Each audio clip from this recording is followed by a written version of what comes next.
गुरु वचन का दिल से करना हर समय सम्मान है, कहे हरदेव इसी से होता गुरसिख का कल्याण है। सत्संगत जी, ईश्वर जितना कठिन अज्ञानी को दिखाई देता है, उतना ही सरल ज्ञानी को दिखाई देता है। सत्संगत जी, प्यार से बोलना जी, धन निरंकार जी। सत्संगत जी, आशा करती हूँ आप सभी संत महापुरुष माता जी की कृपा से बहुत अच्छे होंगे। आप सभी का एक बार फिर से स्वागत है आपके अपने ही चैनल पर एक और नई साखी के साथ। आज का विषय है लक्ष्मी जी का वास। सत्संगत जी, तो चलिए सुनते हैं आज की ये साखी। सत्संगत जी, एक बार की बात है, राजा बलि समय बिताने के लिए एकांत स्थान पर गधे के रूप में छिपे हुए थे। देवराज इंद्र उनसे मिलने के लिए उन्हें ढूंढ रहे थे।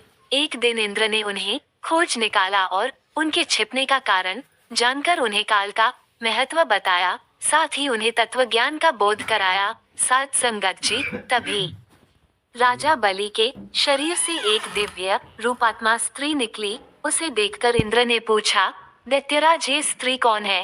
देवी, मानुषी अथवा आसुरी शक्ति में से कौन सी शक्ति है? राजा बलि बोले, देवराज, ये देवी तीनों शक्तियों में से कोई नहीं है, आप स्वयं पूछ लें। सत्संगत जी, इंद्र के पूछने पर वे शक्ति बोली, देवेंद्र, मुझे ना तो दैत्यराज बलि जानते हैं और न ही तुम या कोई अन्य देवगण।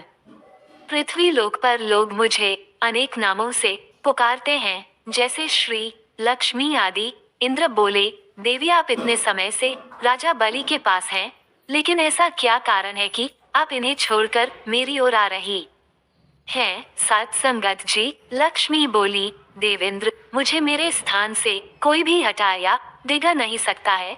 मैं सभी के पास काल के अनुसार आती जाती रहती हूँ। जैसा काल का प्रभाव होता है, मैं उतने ही समय तक उसके पास रहती हूँ, अर्थात मैं समयानुसार एक को छोड़कर दूसरे के पास निवास करती हूँ। सत्संगत जी, इंद्र बोले, देवी, आप असुरों के यहाँ निवास क्यों नहीं करती? लक्ष्मी बोली, देवेंद्र, मेरा निवास वहीं होता है जहाँ सत्य हो, धर्म के अनुसार कार्य होते हों, पुण्य और दान देने के कार्य होते हों। लेकिन असुर भ्रष्ट हो रहे हैं। ये पहले इंद्रियों को वश में कर सकते थे, सत्यवादी थे, ब्राह्मणों की रक्षा करते थे, पर अब इनके ये गुण नष्ट होते जा रहे हैं। सत्संगत जी, तब माता जी ने कहा, ये सिमरन और भक्ति भाव नहीं करते, सेवा, पुण्य, दान आदि से इनका कोई संबंध शेष नहीं है।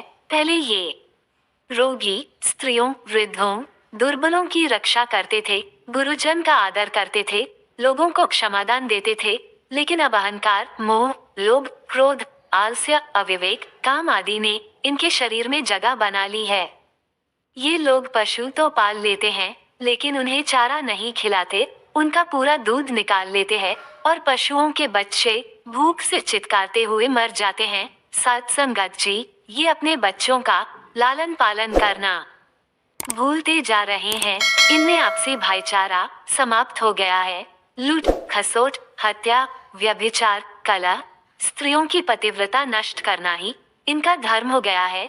सूर्योदय के बाद तक सोने के कारण स्नान ध्यान से ये विमुख होते जा रहे हैं, इसलिए मेरा मन इनसे उचट गया। सत्संगत जी, देवताओं का मन अब धर्म में आसक्त हो रहा है, इसलिए अब मैं इन्हें छोड़कर देवताओं के पास निवास करूंगी। मेरे साथ श्रद्धा, आशा, क्षमा, जया, शांति, संतति, धृति और विजति, ये आठों देवियां भी निवास करेगी।